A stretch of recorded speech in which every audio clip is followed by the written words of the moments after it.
Cintura escapular y húmero. El miembro superior está conformado por una serie de huesos que en su parte más próxima está formado por la cintura escapular.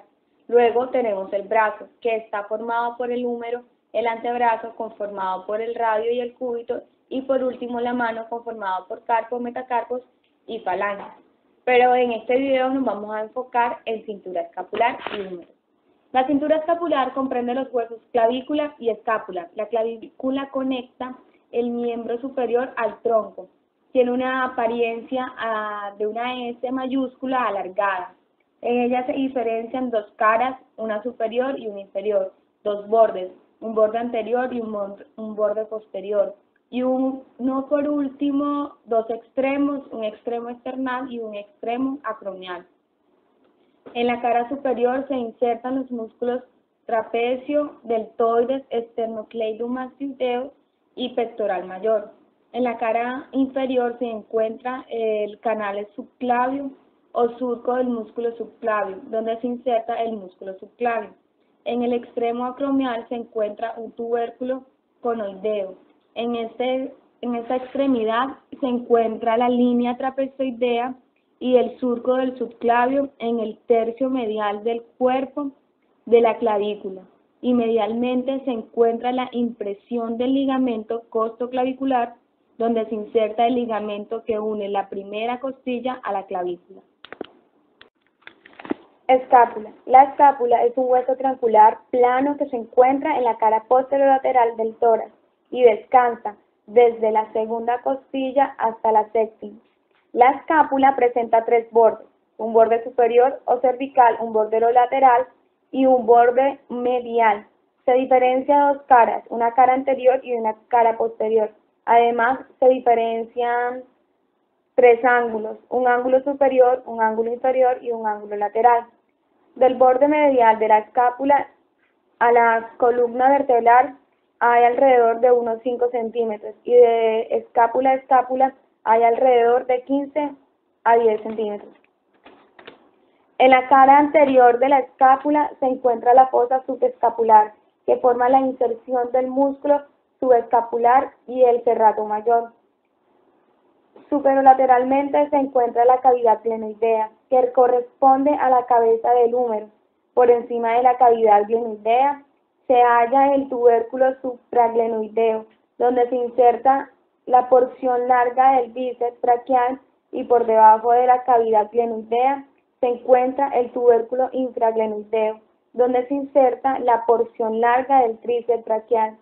En la porción superior de la cavidad glenoidea se encuentran la apófisis coracoides.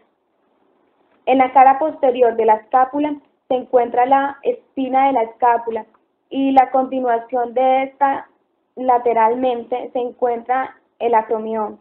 La espina de la escápula divide la escápula en dos fosas. La fosa supraespinosa, en donde se inserta el músculo supraespinoso, y en la fosa infraespinosa se inserta el músculo infraespinoso. Y acercándose al borde lateral de la fosa infraespinosa se insertan los músculos redondo mayor y redondo menor. El húmero es el hueso más largo del miembro superior. Se articula con la escápula en la articulación del hombro y con el radio del cúbito en la articulación del codo. En el extremo proximal del húmero está formado por una cabeza, cuello quirúrgico y anatómico, y los tubérculos mayor y menor. La cabeza del húmero es de forma esférica. Esta articula con la cavidad glenoidea. El cuello anatómico del húmero está formado por el surco que circunscribe la cabeza y lo separa de los tubérculos mayor y menor. El cuello quirúrgico del húmero situado distalmente de la cabeza y los tubérculos. El tubérculo mayor se encuentra en la margen lateral del húmero, mientras que el tubérculo menor posee una disposición anterior del hueso. Entre los tubérculos se halla el surco intertubercular, también conocido como corredera bicipital, que proporciona el paso para el tendón de la cabeza larga del músculo bíceps braquial. En el cuerpo del húmero se hallan dos detalles importantes: la tuberosidad deltoidea lateralmente, donde se inserta el músculo deltoides, y el surco del nervio radial o surco espiral en la cara posterior, y sirve de corredera para el paso del nervio radial o arteria braquial profunda. En el extremo inferior del húmero se ensanchan y se forman las crestas supracondilias medial y lateral, que terminan distalmente en el epicóndilo medial y lateral. En el extremo distal del húmero, integrado por la tróquea, capítulo o cóndilo, y las fosas olecranianas, cronoidea y fosa radial. Está dotada por dos caras articulares, un capítulo lateral que articula con la cabeza del radio y una tróquea medial que articula con el extremo proximal del cúbito. En el húmero se hallan músculos flexores y extensores. Los flexores son el bíceps braquial, el coracobraquial y el braquial. El bíceps braquial tiene origen en el tubérculo supraglenoideo de la escápula y la punta de la apófisis coracoides y se inserta en la tuberosidad del radio. El coracobraquial se origina en la punta de la apófisis coracoide de la escápula y se inserta en el tercio medio de la cara medial del húmero. El músculo braquial se origina en la mitad distal de la cara anterior del húmero y se inserta en la apófisis coronoide y en la tuberosidad del cúbito. En los músculos extensores del brazo podemos encontrar el tríceps braquial y el anconio. El tríceps braquial en su parte proximal está compuesto por tres cabezas: la cabeza corta, la cabeza medial y la cabeza larga.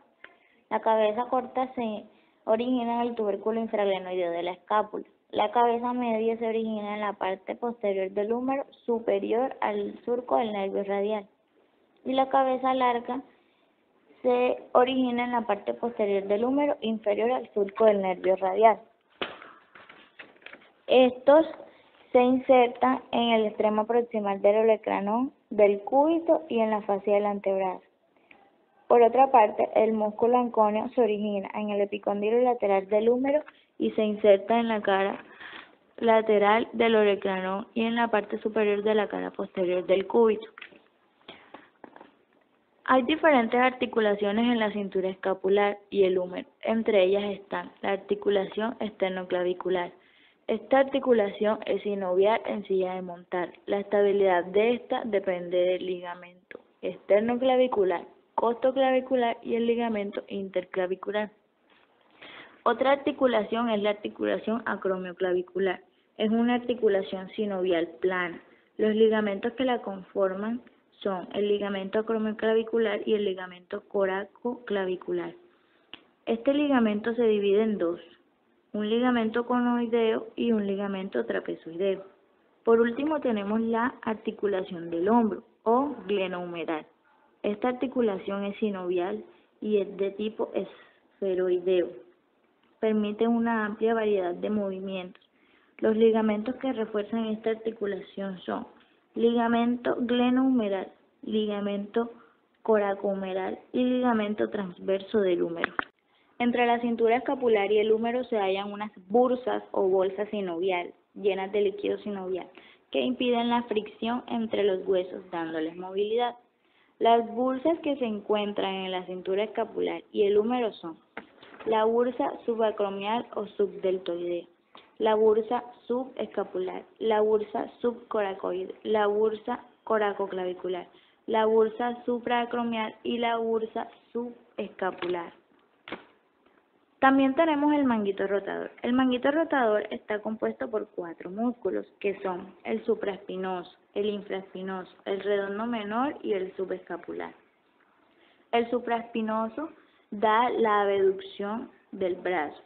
El infraespinoso da la abducción y la rotación lateral del brazo.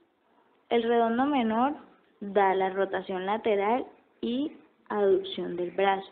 Y el subescapular da los movimientos de aducción y rotación medial del brazo.